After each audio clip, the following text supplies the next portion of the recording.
마가복음 5장 21절부터 43절인데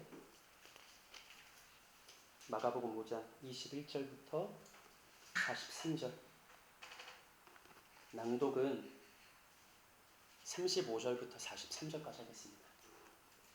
이 부분이 설교할 때 인용을 안 하는 부분이어서 이 부분을 읽을게요. 아직 예수께서 말씀하실 때 회당장의 집에서 사람들이 와서 회당장에게 이르되 당신의 딸이 죽었나이다. 어찌하여 선생을 더 괴롭게 하나이까? 예수께서 그 하는 말을 곁에서 들으시고 회당장에게 이르시되 두려워하지 말고 믿기만 하라 하시고 베드로와 야고보와 야고보의 형제 요한 외에 아무도 따라옴을 허락하지 아니하시고 회당장의 집에 함께 가사 떠드는 것과 사람들이 울며 심히 통곡함을 보시고 들어가서 그들에게 이르시되 너희가 어찌하여 떠들며 우느냐? 이 아이가 죽은 것이 아니라 잔다 하시니 그들이 비웃더라. 예수께서 그들을 다 내보내신 후에 아이의 부모와 또 자기와 함께한 자들을 데리시고 아이 있는 곳으로 들어가사 그 아이의 손을 잡고 이르시되 달리다굼 하시니 번역하면 곧 내가 내게 말하노니 소녀야 일어나라 하시니라. 소녀가 곧 일어나서 걸으니 나이가 12살이라. 사람들이 곧 크게 놀라거늘 예수께서 이 일을 아무도 알지 못하게 하라고 그들에게 많이 경계하시고 이에 소녀에게 먹을 것을 주라 하시니라. 아멘. 네, 우리 오늘 이렇게 인사하겠습니다. 믿음은 절박함을 가지고 예수님께 나아가는 것입니다. 믿음은 절박함을 가지고 예수님께 나아가는 것입니다. 네, 한 번 더 인사할게요. 믿음은 두려움을 떨치고 예수님께 나아가는 것입니다. 믿음은 두려움을 떨치고 예수님께 나아가는 것입니다. 네, 감사합니다. 이전 시간에 우리는 예수님의 제자들과 함께 바다 건너편 이방 지역에서 복음 사역을 행하신 내용을 살펴보았습니다. 예수님은 부정함이 가득한 이방의 땅, 강력한 귀신의 군대가 통치하던 흑암의 땅에 가셔서 그곳에 하나님 나라의 능력과 권세를 선포하셨습니다. 그리고 오랜 시간 동안 귀신의 통치 아래서 비참한 삶을 살았던 한 사람의 영혼을 구원해 내셨습니다. 그리고 이제 오늘 본문이 이렇게 시작하는 겁니다. 21절 한번 읽어볼까요? 시작. 예수께서 배를 타시고 다시 가라사대로 건너가시니 큰 무리가 그에게로 모이거늘 이에 바닷가에 계시더니. 아멘. 예수님이 잠깐의 이방 사역을 마치고 다시 본래의 자리로 돌아오셨습니다. 그리고 성경은 예수님이 돌아오자마자 여지없이 그에게 큰 무리가 모여들었다라고 말합니다. 예수님은 바닷가에 계시고요. 그런 예수님에게로 큰 무리가 모여듭니다. 우리가 지금까지 살펴봤던 매우 익숙한 마가복음의 전형적인 이미지이죠. 그런데 그때 다음과 같은 일이 일어납니다. 우리 목장 나눔실 보면서 22절과 23절 읽어볼까요? 시작. 회당장 중에 하나인 나이로 하는 이가 와서 예수를 보고 바다에 엎드려 간곡히 구하여 이르되 내 어린 딸이 죽게 되었사오니 오셔서 그 위에 손을 얹으사 그로 구원을 받아 살게 하소서 하는. 아멘. 회당장 중에 하나인 야이로라 하는 사람이 예수님을 찾아옵니다. 그리고 예수님 발 아래 엎드려서 간곡하게 요청합니다. 뭐라고 합니까? 내 어린 딸이 죽게 되었사오니 오셔서 그 위에 손을 얹으사 그로 구원을 받아 살게 하소서라고 간절하게 요청하죠.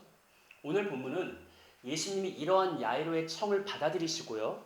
그와 함께 집으로 가셔서 죽어가는 그의 딸, 아니 정확하게 말하면 이미 죽은 그의 딸을 되살리시는 내용의 이야기로 구성되어 있습니다. 자, 그런데 보세요. 마가는 오늘 본문에서 이런 야이로의 딸을 살리시는 이야기를 전하는데 흥미롭게도 이 야이로의 딸 이야기 중간에 갑자기 우리가 잘 알고 있는 12회 동안 혈루증을 앓았던 여인이 고침받는 사건을 삽입시켜요. 기억나세요? 앞에서도 우리가 몇 번 봤는데 ABA 구조, 샌드위치 기법이라고 하죠. 하나의 이야기 중간에 다른 이야기를 끼워 넣는 형식. 앞에 화면을 보시면요. 오늘 본문은 ABA 구조로 되어 있는데 A와 A-는 야이로의 딸에 대한 이야기예요. A는 야이로가 예수님을 찾아가서 예수님과 함께 야이로의 집으로 가는 이야기고, A는 집에 가셔서 죽은 딸을 살리시는 이야기예요. 그런데 마가가 그 중간에 B를 삽입시켜 놨다라는 거죠. 혈루증 여인의 이야기를 그 중간에 끼워 넣었습니다. 이것은 의도적인 샌드위치 기법이거든요. 그럼 우리는 뭘 기대할 수 있냐면, 마가가 이렇게 한 것에는 분명 어떤 목적이 있을 거다. 야이로의 딸 이야기만 전하는 게 아니라 그 중간에 혈루증 여인의 이야기를 집어넣은 것은 마가가 뭔가 이 구성을 통해서 우리에게 전달하고자 하는 메시지가 있을 거다라고 기대할 수 있는 거죠.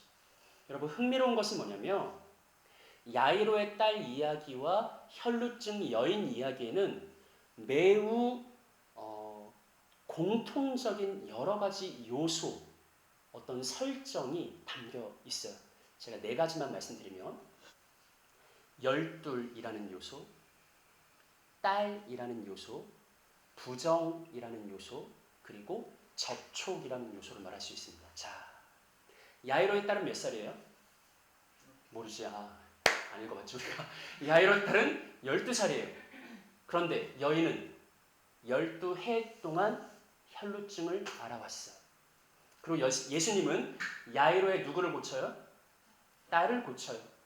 그리고 동시에 예수님은 혈루증 여인을 고치신 다음에 흥미롭게도 그녀를 내 딸아라고 지칭하세요. 그러니까 두 딸을 고치신 거죠. 야이로의 딸은 지극히 부정한 시체의 상태에서 고침받아요. 혈루증 여인은 이따 자세히 살피겠지만, 혈루증 여인 역시 그 병으로 인해서 매우 부정한 상태에 있다가 예수님으로부터 구원을 받아요. 마지막으로 야이로의 딸이나 혈루증 여인이나 둘 다 어떻게 고침을 받냐면, 예수님과의 실제적인 접촉을 통해 구원을 받아요. 이처럼 오늘 본문의 두 이야기에는 매우 공통적인 요소가 담겨 있죠. 그런데 재밌는 것은 반대도 있어요. 반대로 두 이야기에는 너무 대조적인 상황 설정이 있어요. 자, 여러분, 오늘 본문의 주된 주요 등장인물 야이로와 혈루증 여인 한번 비교해서 생각해 볼까요? 야이로는 남자입니다. 혈루증 여인은 여자이죠. 야이로는 종교적으로 누구라고 합니까? 회당장이라는 위치에 있어요. 하지만 여인은 종교적으로 볼 때 매우 부정한 죄인입니다. 또 야이로는 부유한 재력가예요. 성경은 뭘 말하냐면, 혈루증 여인은 12해 동안 자신의 병을 고치려고 모든 재산을 다 허비했다. 가진 게 없는, 아무것도 없는 사람이에요. 마지막으로 야이로는 사회적으로 존경받는 그 시대의 어떤 유지이고 인싸인데, 반면에 혈루증 여인은 모든 사람에게 멸시와 배척만 당하던 철저한 그 시대의 아싸였습니다. 오늘 본문에서 마가가 우리에게 전달하는 건 뭐냐면, 서로 굉장히 닮았지만 동시에 너무나 다른 두 이야기를 샌드위치 기법으로 하나의 전체 이야기로서 우리에게 전달하려는 것이죠. 그리고 그 이야기의 중심에는 예수님이 있습니다. 모든 것이 서로 대조되는 양극단의 두 인생이 한 사람 예수 그리스도를 통해, 한 사람 예수 그리스도와의 접촉을 통해 하나의 동일한 결론으로 도달합니다. 너무 다른 두 사람이 그 중심에 계신 예수님과 만남으로 인해서 하나의 결론으로 나아간다고요. 곧 구원이라는 그 결론. 마가가 뭘 강조하려는 걸까요? 오늘 본문의 샌드위치 기법에 담긴 마가의 의도는 무엇일까요? 전 이런 생각이 들었어요. 여러분, 이 땅에는요, 야이로도 있고 혈루증 여인도 있어요. 같은 듯 하지만 전혀 다른 두 부류. 모든 면이 대조되는 양극단의 두 인생이 있어요. 이 땅엔 그런 수많은 각자 너무나 다른 인생들이 있다고요. 그들 모두에게는 각자의 절박함이 있어요. 각자의 두려움이 있어요.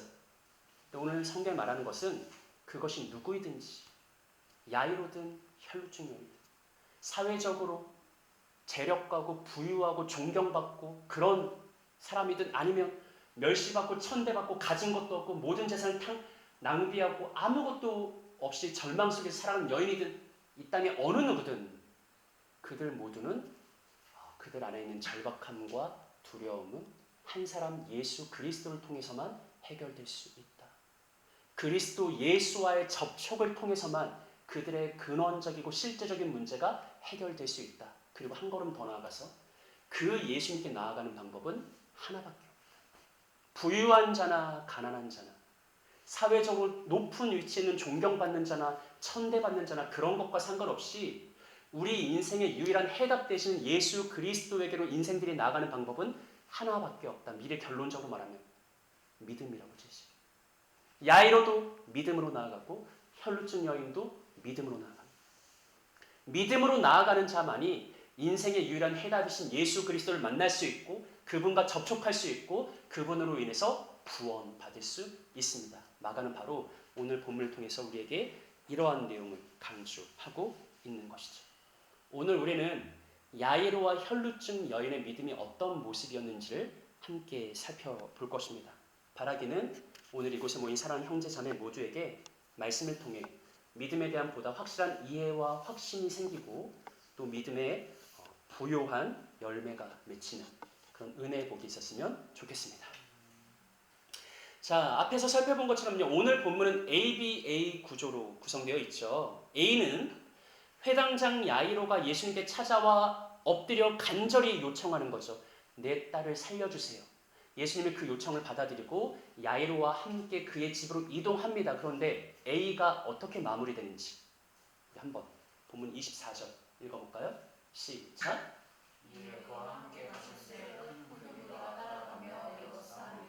아멘. 이렇게 해서 A가 끝나요. 그리고 B가 연결돼요. 그러니까 마가는 어떤 배경 세팅을 하고 있냐면 야이로가 자기 딸이 죽어가고 있는 매우 긴급한 상황에서 예수님 앞에 꿇어 엎드리면서 간절하게 기도했어요. 믿음을 표현해요. 내 딸이 죽어가고 있습니다. 하지만 당신이 오셔서 손을 얹기만 하면 내 딸이 살아날 수 있습니다. 어서 빨리 나와 함께 내 집으로 가시지요. 라는 그런 긴급한 상황. 그래서 예수님은 그와 함께 나아가는 상황. 언제라도 딸이 죽을 수 있는 그런 위급한 상황. 그런데 그 위급한 상황 속에서 A가 어떻게 마무리돼요? 예수님이 야이로와 함께 그의 집으로 가는데 어떻게 했다? 큰 무리가 애워싸 밀었다라는 배경을 설정하고 이제 B의 이야기가 이어지는 거죠.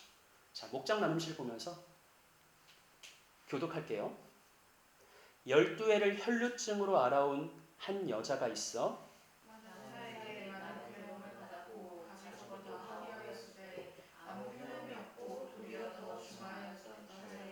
예수의 소문을 듣고 무리 가운데 끼어 뒤로 와서 그의 옷에 손을 대니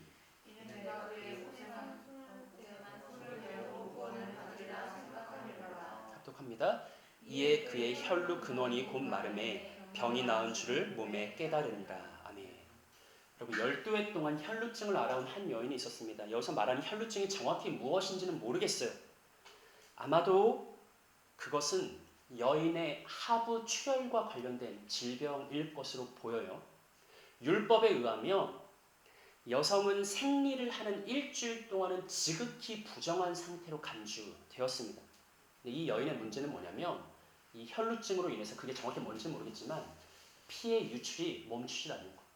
그 일정 기간만 부정하고 끝나야 되는데 그게 아니라 지속적으로 부정함이 연결되었다라는 게 이 여인이 가진 가장 큰 문제였죠. 29절을 보시면 여인이 예수님으로 인해 고침받은 다음에 하반절 보니까 뭐라고 해요? 병이 나은 줄을 어떻게 해요? 몸에 깨달아요. 그러니까 예수님으로 인해 병이 고침받자마자 그게 내 병이 고쳐졌다라는 게 몸으로 깨달아지는 어떤 병. 그러니까 아마 제 생각에 심지어 이 여인은 예수님을 만나러 가는 그 순간까지 그게 대량이든 소량이든 피해 유출이 있었던 거지. 그걸 자기가 느낄 수밖에 없잖아요. 예수님과 접촉하는 순간 그 피해 유출이 즉시 멈추고 스스로 깨달은 것. 내 몸이 고침받았구나 라는 것을 여인이 깨달을 수 있었던 것이죠. 그리고 그것과 함께 알 수 있는 것은 여인은 예수님을 만나러 가는 그 시간 피해 유출로 인해서 지극히 부정한 상태였다는 거예요. 그러니까 여인이 예수님께 나아가는 것은 굉장한 모험이었어요. 무리해서 나아가는 것, 무모하게 나아가는 거죠. 나는 부정한 상태인데 그 무리 속으로 들어가면 그 무리의 모든 사람이 다 부정에 감염되거든요. 예수님을 감히 만지면 안 되는 건데 여인은 그 모든 것을 알고서도 무리에서 무모하게 도전해서 예수님께로 나아갔다라는 것입니다. 그리고 성경은 지난 12년 동안 이 여인이 혈루증으로 인해 얼마나 비참하고 절망적인 상황이었는지를 묘사합니다. 여인은 혈루증을 고치려고 수많은 의사들을 찾아갔어요. 자기가 가진 모든 재산을 다 쏟아부어서 의사들이 권하는 모든 종류의 치료법을 다 해봤습니다. 그런데 병세는 조금도 호전되질 않아요. 오히려 점점 더 악화되어 갑니다. 그리고 그 과정 속에서 여인은 단지 육체적인 고통, 물질적인 고통만 당한 게 아니라 동시에 정신적이고 사회적인 고통까지 함께 받았습니다. 여러분 26절 상반부를 보세요. 많은 의사에게 여인이 뭐를 받았대요? 네, 많은 의사에게 많은 괴로움을 받았대요. 이거는 어떻게 이해할 수 있냐면 많은 의사를 찾아갔어. 이거 한번 해보시죠. 이거 한번 해보시죠. 좀 큰 돈이긴 하지만 이게 효과가 있을 거야. 근데 그 모든 걸 해봤는데 아무런 효과가 없어. 병이 점점 더 악화돼. 이런 의미가 있겠죠. 하지만 동시에 여인이 많은 의사에게 많은 괴롭힘을 당했다라는 것은 아마도 실제 의사들로 인해서 여인이 단지 육체적인 고통이 아니라 어떤 사회적인 정신적인 고통을 함께 당했을 수도 있어요. 그래서 실제로 어떤 학자는 이렇게 해석을 하더라고요. 의사가 마땅히 환자 개인의 프라이버시를 지켜줘야 되는데 여러분 생각해 보세요. 그 당시 고대 때 그 적은 커뮤니티 속에서 혈루증이라는 게 얼마나 큰 가십거리였겠어요. 저 여자는 혈루증 걸렸대. 부정한 상태래. 뭘 하고 다녔던 거야? 이게 얼마나 그 당시 때 이슈거리였겠어요? 의사가 여러 사람에게 전달했다는 거예요. 그러니까 단지 육체적으로 고통만 당한 게 아니라 자신이 혈루증에 대한 소문이 사람들에게 퍼지면서 멸시받고 배척받고 소외당하는 그런 정신적 사회적 고통까지 여인이 아마 함께 당했을 거다라고 해석합니다. 그러니 기억을 더듬어 보시면 오늘 본문의 혈루증 여인은 사실상 마가복음 1장에서 우리가 다루었던 나병 환자와 무엇 하나 다를 것이 없는 완전한 절망의 상태였던 것이죠. 여인에게는 아무런 희망이나 소망이 없습니다. 오직 절망만이 가득합니다. 그 어떤 것도 여인의 삶의 해결책이 될 수 없습니다. 그러다가 여인이 예수님에 대한 소문을 들은 거예요.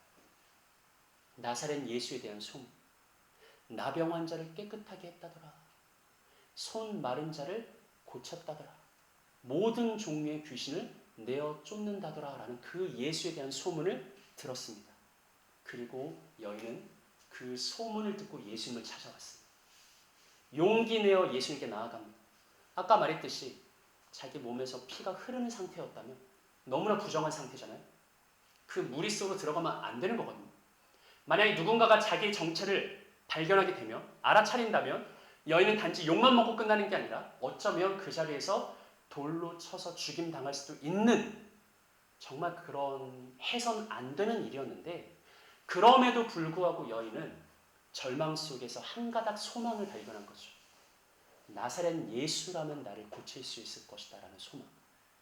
여인은 무모하게 하지만 용기 내어 무리 속으로 들어갔고 마침내 예수님의 옷을 만졌던 것입니다. 여러분 28절을 보시면요. 예수님께 나아가는 여인의 마음이 어떠했는지를 알 수 있는데 성경이 뭐라고 말해요? 이는 내가 그의 옷에만 손을 대어도 구원을 받으리라 생각하밀노라. 여인은 어떤 생각으로 예수님께 나아갔어요? 내가 그의 옷에만 손을 대어도 고침받을 수 있다. 치유받을 수 있다. 자 여러분 우리가 오늘 본문에 나오는 여인의 그 마음을 생각해 이렇게 생각하지 말아야 돼요. 이 여인은 단지 절박함으로 예수님께 나아갔다라고 생각하지 말아야 돼요. 12해 동안 할 수 있는 건 다 해봤어요. 근데 그 어디서도 그 병을 해결하지 못했어요. 너무나 그 절망 가운데 있죠. 그러다 나사렛 예수에 대한 소문을 들었어요. 그래서 절박함에 저 사람에게라도 한번 나아가보자. 저 사람이라면 좀 다를 수 있지 않을까. 이런 마음으로만 나간 게 아니에요. 성경은 분명하게 뭐라고 말하냐면 여인이 절박함을 가지고 있었지만 동시에 뭐를 가지고 있었다고 말해요? 믿음을 가지고 있었다고 말해요. 단지 절박해서 단지 방법이 없어서 믿져야 본전이라는 심정으로 여인이 나간 게 아니라고요. 여인은 절박함으로 예수께 나아간 것은 맞지만 동시에 믿음이 있었어요. 내가 그의 옷에 손을 대면 고침받을 수 있다라는 분명한 믿음. 아직 온전하진 않지만 진실된 믿음이 있었다라는 것이죠. 자, 여러분 생각해 보세요. 그날 그 자리에서 수많은 사람들이 예수님을 애워싸 밀고 있었습니다. 그들 모두에게는 혈루증 여인 못지않은 절박한 상황이 있었겠죠. 절망적인 상황이 있었겠죠. 하지만 그 중에서 구원받은 사람은 오직 한 사람이었습니다. 누가 구원받았어요? 믿음으로 나아갔던 혈루증 여인이죠. 단지 절박함으로 나간 것이 아니라 예수 그리스도에 대한 분명한 믿음, 진실한 믿음을 가지고 예수님께 나아가서 그의 옷을 만진 혈루증 여인만이 구원을 받았다라는 것이. 이후에 이어지는 내용 중에 제가 오늘 본문 전체에서 가장 인상 깊었던 한 부분이 있는데 우리 목장 나눔실 보면서 30절로 32절 한번 읽어볼까요? 시작.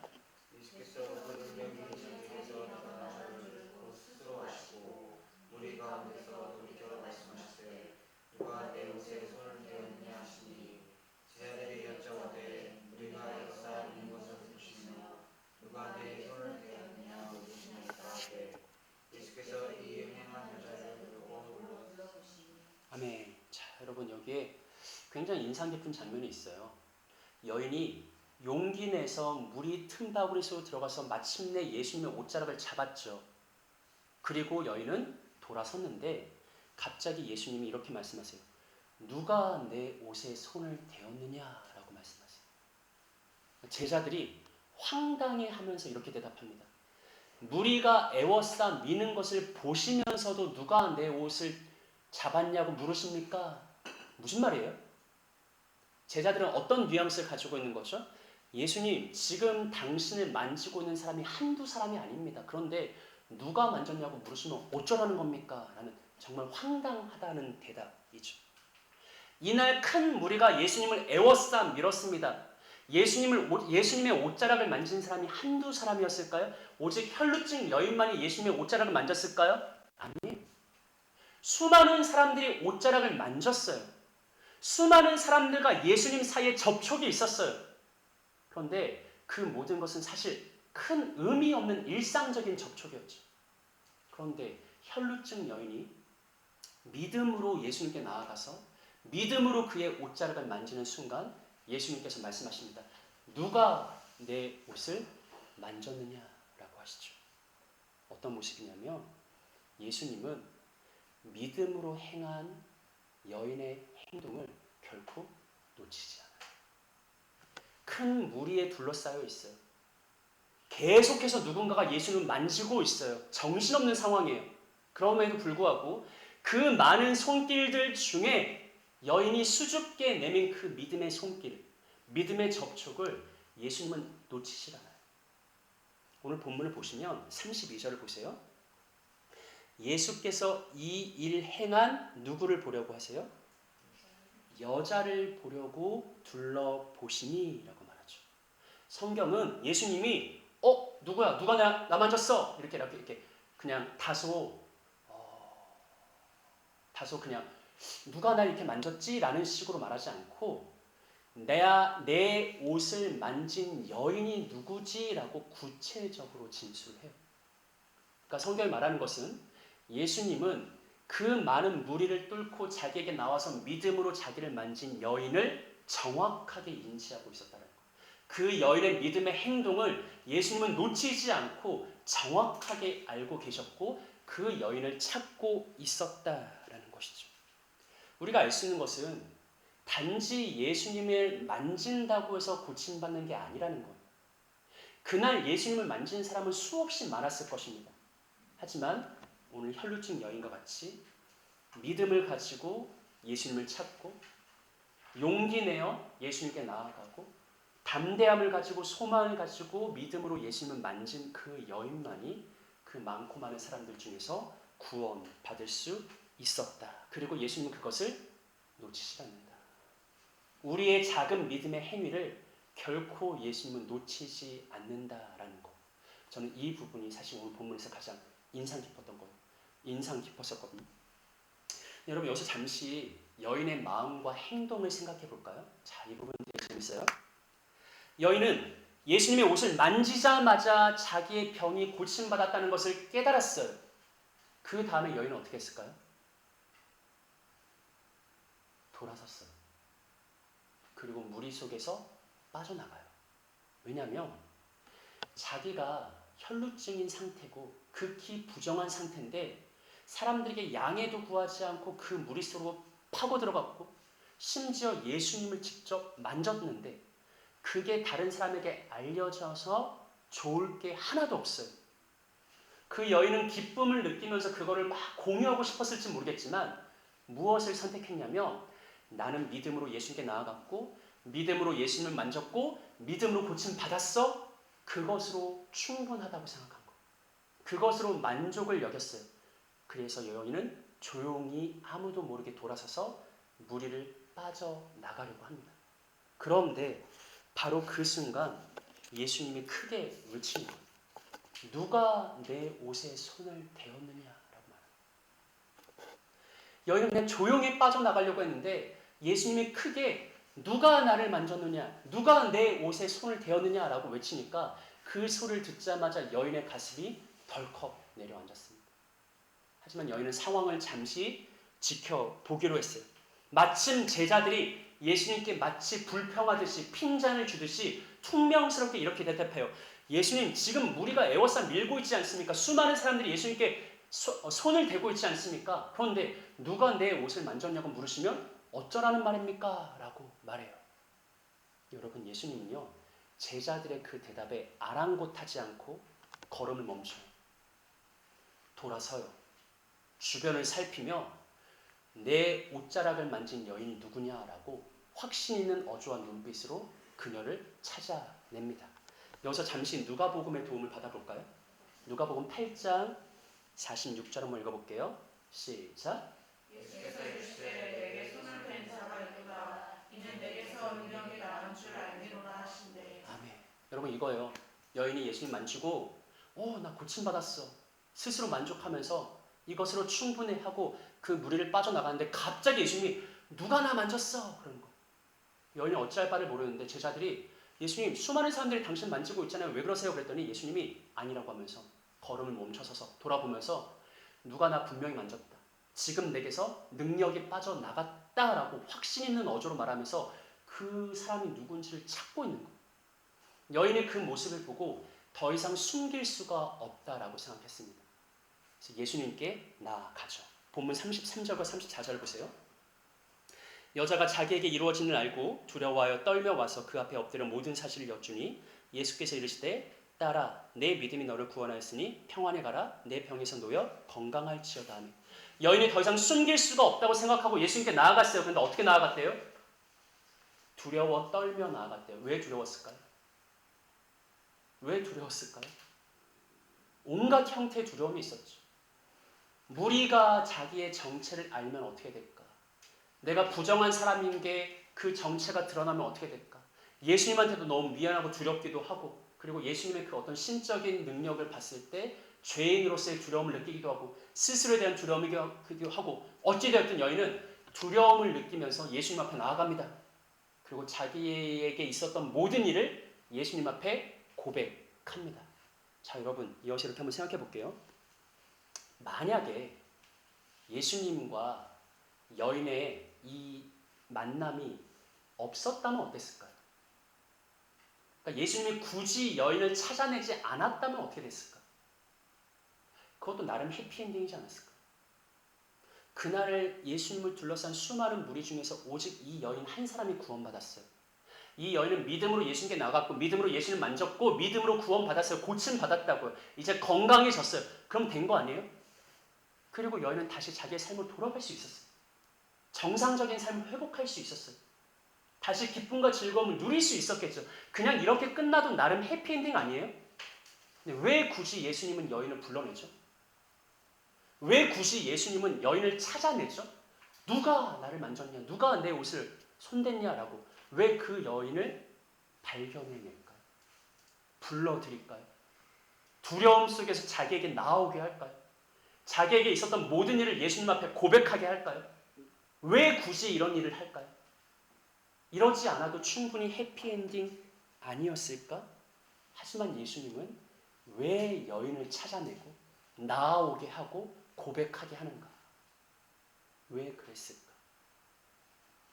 저는 예수님이 행하신 이 일은 여인의 믿음이 더욱 온전해지고 견고해지며 그의 평생의 삶에 평안을 주시기 위함이었다고 생각합니다. 자, 여러분, 제가 주목한 오늘 본문의 포인트는 뭐냐면 이 여인이 처음부터 믿음을 가지고 있었다는 거예요. 믿음이 없었는데 예수님을 만나고 나니까 믿음이 생겼다가 아니라 오늘 본문의 세팅은 이 여인은 처음부터 믿음을 가진 사람이었어요. 이 여인은 믿음을 가지고 있었고 믿음으로 예수님께 나갔고 믿음으로 예수님을 만졌고 믿음으로 구원받았어요. 그럼 그걸로 해피엔딩이잖아. 예수님은 굳이 여인을 찾아내서 불러내서 두려움 속에서 자기에게 나오게 해요. 두렵고 떨림을 가지고 자기 앞에 나오게 해서 자기의 모든 삶을 고백하게 해요. 왜 그랬냐는 거죠. 이렇게 생각해 볼까요? 여인은 예수님으로 인해 고침받았잖아요. 그리고 집으로 돌아가서 일상을 다시 누릴 거잖아요. 정상적인 삶을 살 거잖아요. 그 다음에는 어떻게 될까요? 그 다음에는 두려움을 느끼지 않을까? 그 다음에는 그의 삶의 절박함이 다시 찾아오지 않을까? 혈루증이 재발한다는 말이 아니에요. 혈루증은 아니더라도 다른 형태의 온갖 이전과 똑같은 절박함, 이전과 똑같은 절망, 이전과 똑같은 두려움이 그녀에게 또 다시 찾아오지 않을까요? 그럼 그 순간 그 여인은 어떻게 할까? 어떻게 살아갈까? 무난히 잘 극복하며 잘 살아갈 수 있을까? 아니면 왜 나에게만 이런 일이 계속 반복되는 거야? 라는 깊은 절망에 빠져서 고꾸라지고 말까? 전 예수님이 여인을 불러내는 게 그 여인을 위해서라고 생각해요.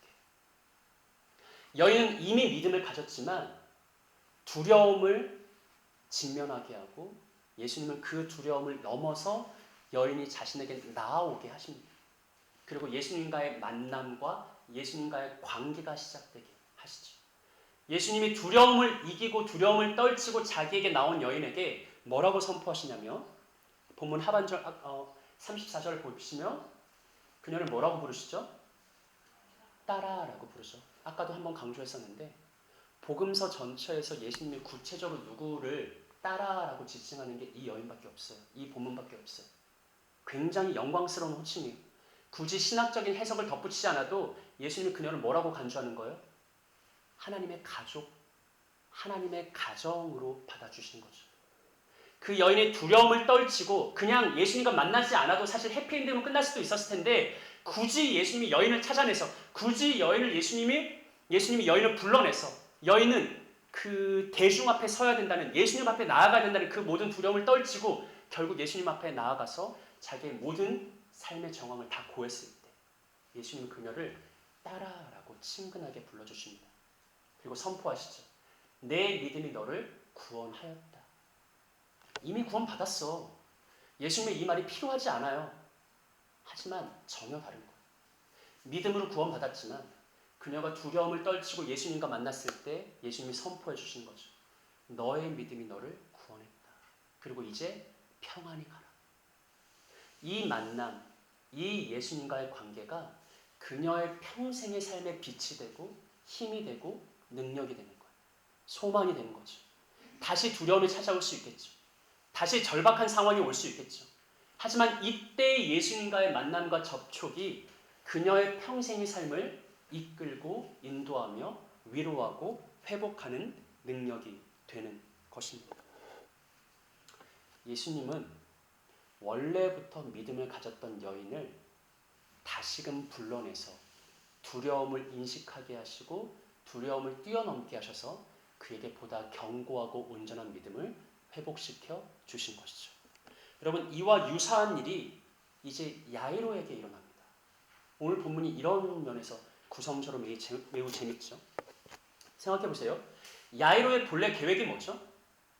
오늘 중간에 B가 삽입돼서 우리가 갑자기 본문의 흐름을 놓쳤지만 다시 생각해 볼게요. 야이로의 본래 계획이 뭐예요? 딸이 죽어가. 근데 그에게는 뭐가 있었어요? 믿음이 있었어요. 내 딸이 아무리 죽을 병에 걸렸어도 예수님이 오셔서 손을 얹기만 하면, 예수님과 접촉하기만 하면 내 딸은 살아날 수 있다는 믿음이 있었어요. 그래서 예수님이 돌아오셨다는 소식을 듣자마자 예수님께 나아가서 꿇어 엎드리면서 간청했죠. 빨리 오셔서 내 딸에게 손을 얹어서 고쳐주세요라고 했죠. 야이로의 계획은 뭐예요? 딸이 죽기 전에 집에 가는 것. 딸이 죽기 전에 어서 집에 도착해서 예수님이 그를 고쳐주는 거예요. 그런데 이런 야이로의 계획이 틀어져요. 왜 틀어져요? 가는 길에 무리가 에워싸 밀면서 예수님의 행보가 지체되는 것. 더군다나 혈루증 여인의 사건이 갑자기 빵 터지는 것. 갈 길이 바빠 죽겠는데 지금 야이로의 마음은 속이 탄데 내 딸을 지금 빨리 가야 고칠 수 있는데 조금이라도 늦으면 죽을 수 있는데 예수님은 무리로 인해 밀리면서 시간이 지체되지. 게다가 예수님이 자기의 속타는 마음을 아는지 모르는지 갑자기 걸음을 멈춰서더니 굳이 누가 내 옷을 만졌느냐. 그 여인을 색출하고 있어요. 찾아내고 있어요. 여러분, 본문 35절을 한번 읽어볼까요? 읽어볼게요. 시작. 예수께서 말씀하실 때 회당장의 집에서 사람들이 와서 회당장에게 이르되 당신의 딸이 죽었나이다. 어찌하여 선생을 더 괴롭게 하나이까. 아멘. 35절에 어떻게 시작해요? 아직 예수께서 뭐 하실 때요? 자, 질문할까요? 아직 예수께서 말씀하실 때 누구랑 말씀하실 때요? 여인과 말씀할 때요. 그러니까 야이로는 원래 계획은 빨리 딸이 죽기 전에 예수님을 집에 데리고 가서 고침 받아야지라는 믿음이 있었어요. 야이로는 원래부터 믿음 있는 사람이에요. 이게 오늘 본문의 되게 재밌는 점이에요. 그런데 예수님과 걸어가면서 그의 마음이 막 타들어 가는 거예요. 미치겠는 거예요. 점점 느려지니까 예수님이 팔자 좋게 한가하게 혈루증 여인을 불러내서 찾아내서 막 대화를 나누고 있어. 야이로의 마음이 어떻겠어요? 그냥 좀 가. 적당히 고침받았으면 됐지. 막 얼마나 애타겠어요. 그런데 예수님이 시간을 끌면서 여인과 대화하고 있을 때 골든타임이 지나갔어요. 집에서 사람들이 왔어요. 뭐라고 말해요? 당신의 딸이 죽었나이다. 뭐라고 해요? 어찌하여 선생을 더 괴롭게 하나이까. 완곡어법이에요. 야, 딸 죽어서 다 끝났어. 이제 예수님 돌려보내. 할 수 있는 거 없어. 완곡어법이라고. 더 이상 예수님을 곤란하게 하지 마십시오라고 하는 거. 야이로의 마음은 어땠을까요? 제가 계속 말씀드리죠. 야이로나 혈루증 여인이나 처음부터 믿음을 가진 사람이에요. 믿음 없는 사람이 아니에요. 근데 혈루증 여인은 믿음으로 고침받은 후에 굳이 예수님이 그녀로 하여금 두려움에 조우하게 만들어요. 그 과정이 없어도 우리는 괜찮았을 거라고 생각하지만 예수님은 그냥 보내지 않고 굳이 여인을 불러내서 두려움과 직면하게 해요. 그리고 그 두려움을 넘어서게 해요. 그것을 통해 여인은 평생 동안 소망 속에서 살아갈 수 있는, 확신과 평안 속에서 살아갈 수 있는 견고한 믿음을 얻었어요. 마찬가지예요. 야이로는 믿음이 있는 사람이었어요. 내 딸이 죽을 병에 걸렸지만 예수님이 오셔서 손만 얹으면 나음받을 수 있다는 대단한 믿음을 가졌어요. 그런데 예수님이 의도했는지 의도하지 않았는지 모르겠지만 상황이 야이로로 하여금 두려움을 느끼게 해요. 빨리 가야 되는데 그리고 마침내 우려하던 결과가 일어났어요. 딸이 죽었대요. 사람들이 권면해요. 더 이상 할 수 있는 일은 아무것도 없다. 더 이상 예수를 괴롭게 하지 마라. 빨리 선생님 편안히 돌아가시게 해라. 이게 사람들의 권면이에요. 근데 바로 그 순간 예수님께서 뭐라고 야이로에게 권면하시냐면 본문 36절 한번 읽어볼까요? 시작. 예수께서 하는 말을 가르쳐 주시고 회당장에 이르시되 두려워하지 말고 믿기만 하시고. 뭐라고 말씀하세요? 사람들은 뭐라고 말해요? 예수님 돌려보내라. 다 끝났다. 예수님 뭐라고 해요?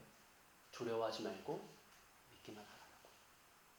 예수님이 야이로에게 원하신 건 뭐냐면 아마 예수님이 고의적으로 늦게 간 건 아니겠지. 일부러 막 골탕 먹이려고 늦장 부린 건 아니겠죠. 하지만 결과적으로 예수님은 이 지연된 상황을 통해, 그리고 이 지체된 상황으로 딸의 죽은 것을 통해 야이로가 또 한 번 두려움에 직면하게 만들어요. 야이로에게 두려움을 허락하신다고. 근데 그 두려움은 야이로가 이전보다 더 견고한 믿음으로, 더 건강한 믿음으로, 더 확실한 믿음으로 돌아서게 하기 위한 방편이었어요. 야이로가 두려움을 인식하죠. 내 딸이 죽었다. 난 이제 어떻게 해야 되나? 뭘 할 수 있나?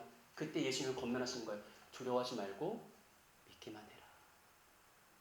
예수님 말씀에 뭐가 담겨 있냐면, 너가 이 두려움을 떨칠 수 있다면, 이 두려움에도 불구하고 나에게 나올 수 있다면, 이 두려움을 극복하고 나를 신뢰할 수 있다면 이전보다 더 견고한 믿음으로 온전히 설 수 있을 거다라는 그런 영적인 원리가 예수님 말씀에 담겨 있는 것이죠. 결론을 볼까요? 자, 목장 나누실 보면서 38절과 40절 제가 읽어볼게요. 회당장의 집에 함께 가사 떠드는 것과 사람들이 울며 심히 통곡함을 보시고 들어가서 그들에게 이르시되 너희가 어찌하여 떠들며 우느냐? 이 아이가 죽은 것이 아니라 뭐한다? 잔다. 그랬더니 사람들이 뭐예요? 비웃어요. 그곳에 갔더니 사람들이 울며 심히 통곡하고 있었잖아요. 이게 그 당시 때 고대 사회 때 있었던 전문 상여꾼들이에요. 오늘날로 치면 전문 상조 직원들이. 그들이 이미 상황을 다 파악했어. 아이가 뭐했다? 죽었다. 평생토록 장례식장만 돌아다녔던 전문가들이에요. 아이는 분명히 죽었어요. 근데 예수님이 오자마자 한다는 소리가 뭐예요? 죽은 게 아니라 잔다. 사람들이 비웃죠. 죽은 걸까요? 안 죽은 걸까요? 죽은 거예요. 예수님은 왜 이렇게 말씀하셨을까요? 왜 죽은 게 아니라 잔다라고 말씀하셨을까요?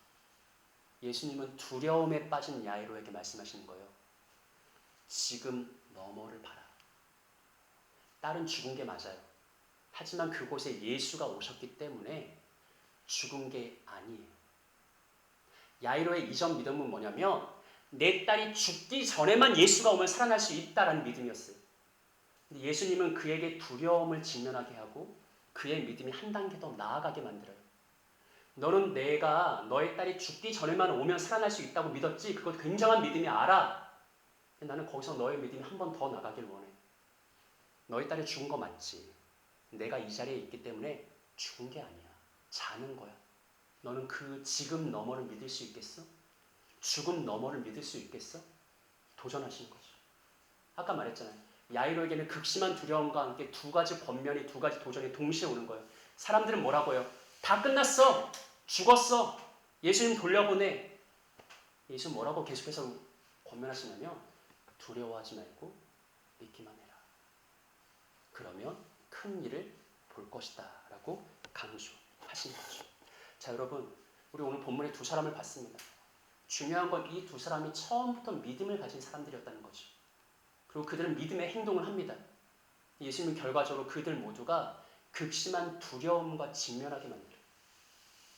그리고 그 두려움을 그들이 떨치고 예수님 앞에 가까이 나아갔을 때 예수님은 그들에게 이전보다 더 견고하고 더 온전한 믿음을 선물로 주셨습니다.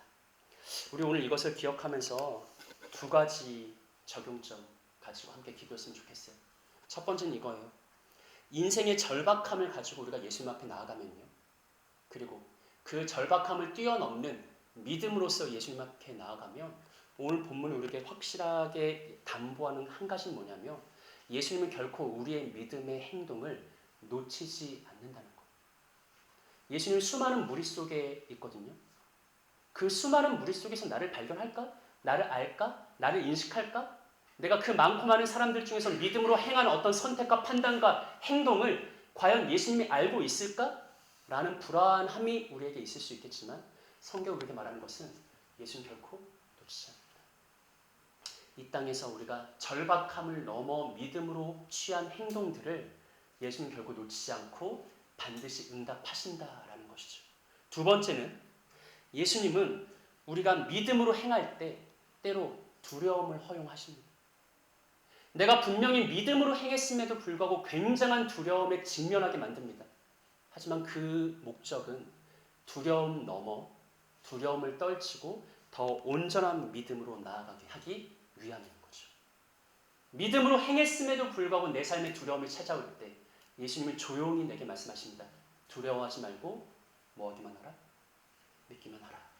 그 예수님의 부름 앞에, 도전 앞에 내가 아멘 할 수 있을 때 우리의 믿음이 한 단계 더 발전하는 거죠. 한 단계 더 온전해지는 거죠. 이것을 기억하시면서 내가 믿음으로 행동하면 예수님 결코 그것을 놓치지 않는다. 확신하시고. 하지만 내가 믿음으로 행했음에도 불구하고 두려움이 찾아올 수 있는데 그 두려움을 떨치고 다시 믿음으로 행동할 때 예수님이 나의 믿음을 이전보다 더 견고하게 만들어 주신다. 이 두 가지 확신하면서 새롭게 시작하는 한 주간 믿음으로 살아가시고 믿음으로 승리하시는 복된 우리 세움의 형제 자매들 되시기를 구주 예수님의 이름으로 축복합니다. 우리 함께 기도할까요?